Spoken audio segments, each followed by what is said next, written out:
Halo semuanya, ujian akhir semester udah dekat banget nih.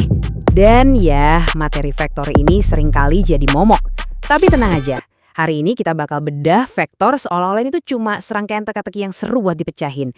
Yuk ikutin saya, kita kupas tuntas semuanya, biar kalian masuk ruang ujian nanti jauh lebih siap dan percaya diri. Oke, ini dia peta jalan kita. Kita mulai dari yang paling dasar, apa itu vektor? Terus kita bakal isi kotak perkakas kita dengan beberapa operasi penting. Setelah itu kita pakai perkakasnya buat ngerjain soal geometri, dan terakhir kita rangkum semua rumus kuncinya. Siap? Kita langsung gas aja.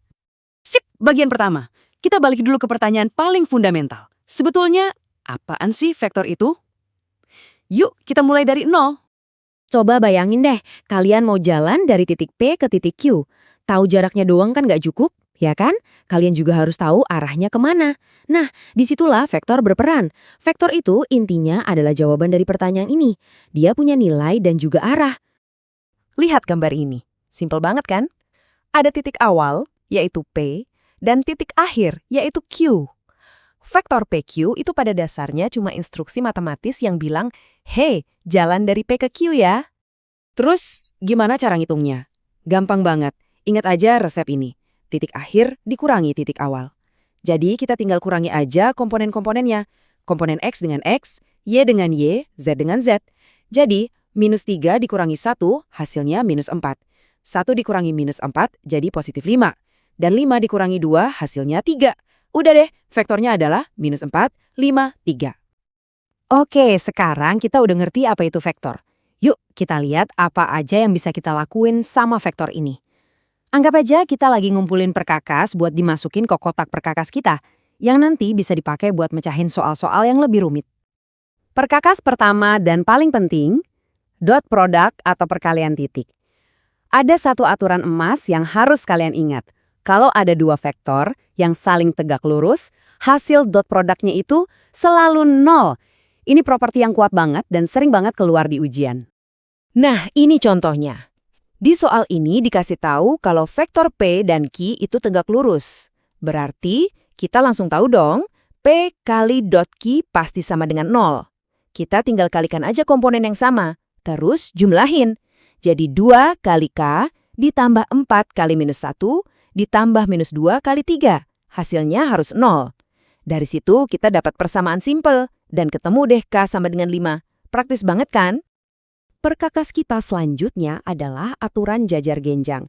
Namanya mungkin kedengeran ribet, tapi konsepnya sederhana banget.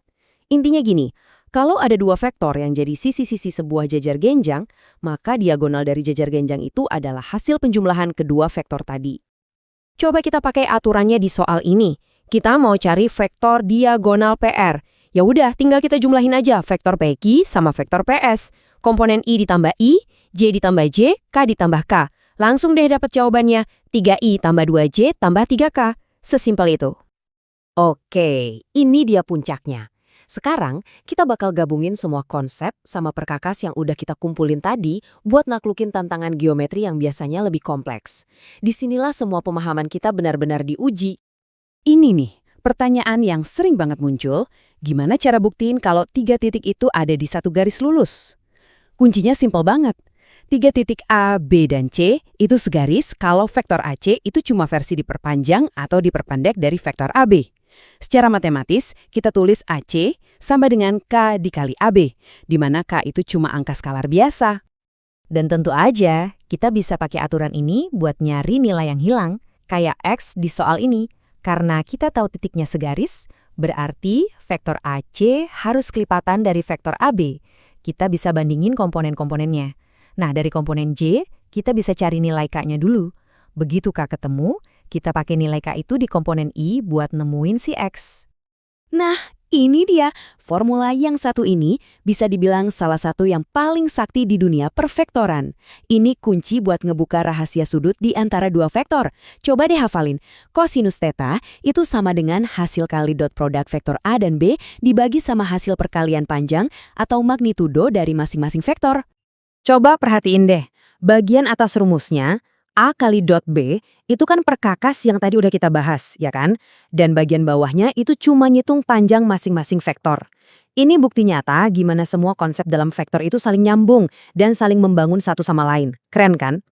Oke, konsep berikutnya adalah proyeksi. Coba deh bayangin, kita punya dua vektor. Sebut aja vektor U dan vektor V, kayak yang ada di slide. Nah, apa ya yang terjadi kalau kita memproyeksikan vektor U ke atas vektor V? Cara paling gampang buat ngebayanginnya itu pakai analogi bayangan. Proyeksi vektor U ke V itu intinya kita lagi nyari bayangan dari vektor U yang jatuh tepat di sepanjang garis vektor V. Bayangin aja ada senter di atas, nyorot lurus ke bawah ke arah vektor V. Nah, bayangan dari U yang terbentuk di sepanjang V itulah hasil proyeksinya. Wah, udah banyak banget yang kita bahas. Di bagian terakhir ini, ayo kita rangkum semua rumus dan aturan paling penting ke dalam satu lembar contekan yang ringkas tapi ampuh. Anggap aja ini rangkuman pamungkas buat kalian sebelum masuk medan perang ujian. Jadi, ingat ya poin-poin utamanya. Kalau mau cari vektor antara dua titik, pakai rumus akhir dikurangi awal. Kalau ada vektor tegak lurus, kali dot produknya pasti 0.